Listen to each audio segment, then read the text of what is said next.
Você conhece Marco Aurélio, Sêneca, Epicteto, mas dois homens que a história quase apagou foram os verdadeiros responsáveis por levar o estoicismo até Roma. Sem eles, esta filosofia não existiria. Sem eles, talvez nada do que você ouve sobre estoicismo existisse. E o mais estranho, a história quase os apagou. Hoje, eu vou te contar quem foram esses homens e como a jornada deles pode mudar a forma como você enfrenta a sua semana.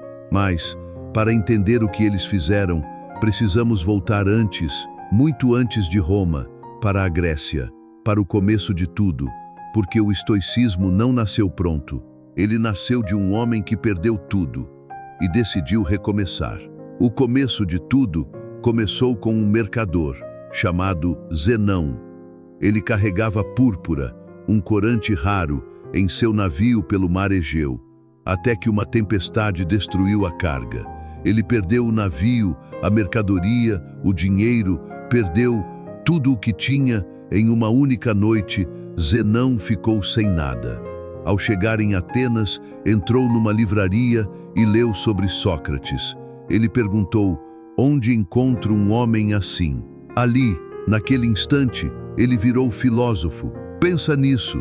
Ele não tinha dinheiro, nem casa, nem futuro, mas tinha uma coisa que ninguém podia tirar: a vontade de recomeçar. E isso foi o suficiente. Zenão começou a ensinar num pórtico pintado, chamado Stoa, um lugar aberto, entre colunas e pinturas. Foi ali que nasceu o nome estoicismo. A ideia dele era simples e poderosa. O homem conquista o mundo conquistando a si mesmo. Não era sobre dominar os outros, era sobre dominar a própria mente. Exemplo: você perdeu o emprego, o negócio, um contrato. A primeira reação é se afundar. Mas Zenão te pergunta: e se a ruína for o começo? Ele perdeu tudo num navio e fundou uma escola que mudou o mundo. Você perdeu o quê? Um mês de trabalho, um projeto, e daí? O que você ainda tem, ninguém pode tirar a sua vontade, a sua decisão de continuar. Zenão não tinha nada e construiu uma filosofia que atravessou 2000 anos. O que ele tinha, que você não tem? Nada. Ele só decidiu recomeçar. Mas o estoicismo ficou na Grécia por quase 200 anos. Era uma filosofia de poucos. Até que um homem resolveu levá-la para onde ninguém tinha levado Roma. E esse homem fez algo que ninguém esperava. Ele não era um guerreiro, não era um imperador, era um pensador. E foi ele quem abriu as portas de Roma para o estoicismo. O homem que abriu as portas, Panaécio. Ele era grego, da ilha de Rhodes, e chegou a Roma em um momento decisivo da história. Roma estava virando a potência mais poderosa do mundo. E Panaécio se tornou amigo do general mais forte da época, Cipião, o homem que destruiu Cartago. A filosofia tinha acabado de subir ao trono. Panaécio entrou no círculo mais fechado do poder romano e fez algo ousado. Os estoicos gregos diziam que o sábio devia se afastar do mundo, mas Panaécio disse: não, ele trouxe a luz para o caos. A sabedoria é para ser usada no poder, na política e na guerra. Ele tirou a filosofia do pedestal e a levou para o centro do império. Escreveu um livro chamado Sobre os Deveres. Mostrou como ser virtuoso no Senado, na batalha e na vida pública. Esse livro mudou tudo. Pensa nisso. Panaécio não fugiu do mundo. Ele entrou no coração do poder. E agora ele chega a você e mostrou que a filosofia não é para escapar da vida, é para vencer a vida. Exemplo: tem gente que acha que ser estoico é se isolar, fugir de tudo. Panaécio mostra o contrário. Você não precisa abandonar o trabalho, a família ou as responsabilidades. Você aplica a sabedoria, onde está na reunião de segunda, na discussão em casa, no problema do caixa. O poder é seu. A filosofia não é para fugir, é para agir bem onde você está. Se você faz isso, a filosofia deixa de ser teoria e vira ferramenta. Foi assim que Panaécio transformou o estoicismo de livro em modo de vida. E foi isso que fez Roma abraçar a ideia. O estoicismo deixou de ser grego, virou romano, virou a filosofia de imperadores, generais e senadores. Mas Panaécio preparou o terreno.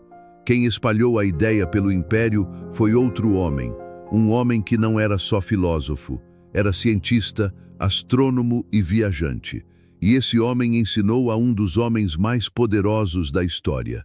Se Panaécio abriu a porta, esse outro a escancarou, e o nome dele, o homem que espalhou a ideia. Posidônio não era um filósofo de gabinete. Ele estudava as estrelas, calculava o tamanho da Terra, viajava o mundo. Posidônio levou o estoicismo para fora da sala de aula. Foi à Espanha, à Gália, ao norte da África e ensinou a homens poderosos em todos os lugares. Ele foi mestre de Pompeu, o Grande, amigo de Cícero. Os nomes mais importantes de Roma sentavam para ouvir o que ele tinha a dizer. E a ideia central dele era forte. As paixões são como doenças. A raiva, a inveja, o medo, elas adoecem a mente. E o remédio é a razão, praticada todos os dias. Pensa nisso. Posidônio não dizia para não sentir, dizia para tratar. Sentir é humano. Ficar doente é escolha. É essa diferença que separa o homem que explode do homem que decide. Exemplo, você sente aquela raiva subindo quando alguém te desrespeita. Posidônio diz isso. É uma doença. E o que você faz com uma doença? Trata, não alimenta. Se você deixa a raiva crescer, ela vira um câncer. Se você trata na hora, ela some. A razão é o remédio, e você toma esse remédio todos os dias, com disciplina. Posidônio mostrou que o estoicismo servia para tudo, para governar um império, para cruzar um oceano, para manter a paz, quando tudo ao redor é guerra.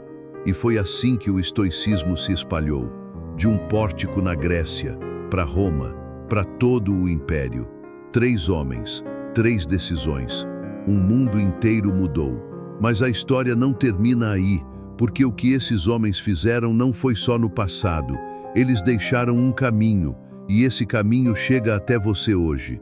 A pergunta agora é outra, não é mais quem levou o estoicismo para Roma, é se você vai levar o estoicismo para sua vida. E é aí que a história fica pessoal. 4. O que isso tem a ver com você? Olha o que aconteceu. Um mercador que perdeu tudo fundou a filosofia. Um grego ousado a levou para o poder. Um cientista a espalhou pelo império. 3 homens diferentes, 3 caminhos diferentes, mas uma mesma atitude. Eles não esperaram o mundo mudar. Eles agiram. E a ação deles atravessou 2000 anos. Agora, a pergunta é sua. O estoicismo chegou até você da mesma forma, através de uma história, mas ele só muda a sua vida se você fizer o que esses homens fizeram. Aplicar.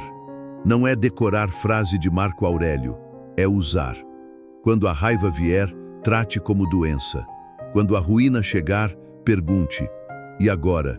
O que eu construo? Exemplo. Você acorda, abre o celular e já tem 20 mensagens te cobrando. Seu chefe manda um áudio de 3 minutos às 7 da manhã e o seu dia já começa estragado. Posidônio diria: isso é uma doença que você está alimentando. Panaécio diria: use a razão onde você está. Zenão diria: você já perdeu mais do que isso e continuou. 3 homens, 3 respostas, uma mesma verdade. O que acontece com você importa menos do que o que você faz com o que acontece. Quantas vezes você leu uma frase estoica e no dia seguinte agiu do mesmo jeito de sempre? Pois é, saber não muda nada, praticar muda tudo. O estoicismo não é um livro para ler, é uma vida para viver. E ela começa com uma decisão simples, a decisão de não entregar a sua força para quem não merece. Quando alguém te provocar, responda com silêncio. Quando a dívida apertar, corte o que não é necessário. Quando o medo chegar, lembre que você já sobreviveu a tudo até aqui. Essa é a herança de Zenão, de Panaécio e de Posidônio. Não é uma teoria distante, é uma ferramenta para usar hoje, agora, na sua vida real. E é isso que separa quem apenas ouve estoicismo de quem realmente vive. A diferença entre quem fala e quem faz, entre quem espera e quem age. Panaécio e Posidônio levaram o estoicismo para Roma porque mostraram que ele funciona na prática. Não era teoria, era modo de vida. E é assim que ele deve ser. Para você, a filosofia já chegou na sua porta, através de uma história que quase ninguém conta. Agora cabe a você levá-la para dentro da sua vida, como eles levaram para Roma. Se você chegou até aqui, você é um dos poucos que ficam até o final. Se esse vídeo te ajudou, deixa o like. Isso ajuda o canal a crescer e a alcançar mais gente. E se você quer mais histórias que quase ninguém conta, se inscreve e ativa o sininho, porque a sua história também pode começar na ruína e terminar mudando a vida de quem vem depois de você. Como Zenão mudou a de Panaécio, como Panaécio mudou a de Posidônio, como eles mudaram a sua. Eu fiquei até o final. Agora é a sua vez. Leve essa ideia para a sua semana e comece a construir, hoje, a sua própria história. Proteja seus princípios em silêncio e domine a mente diante do caos. A estrada é longa, mas o legado é eterno.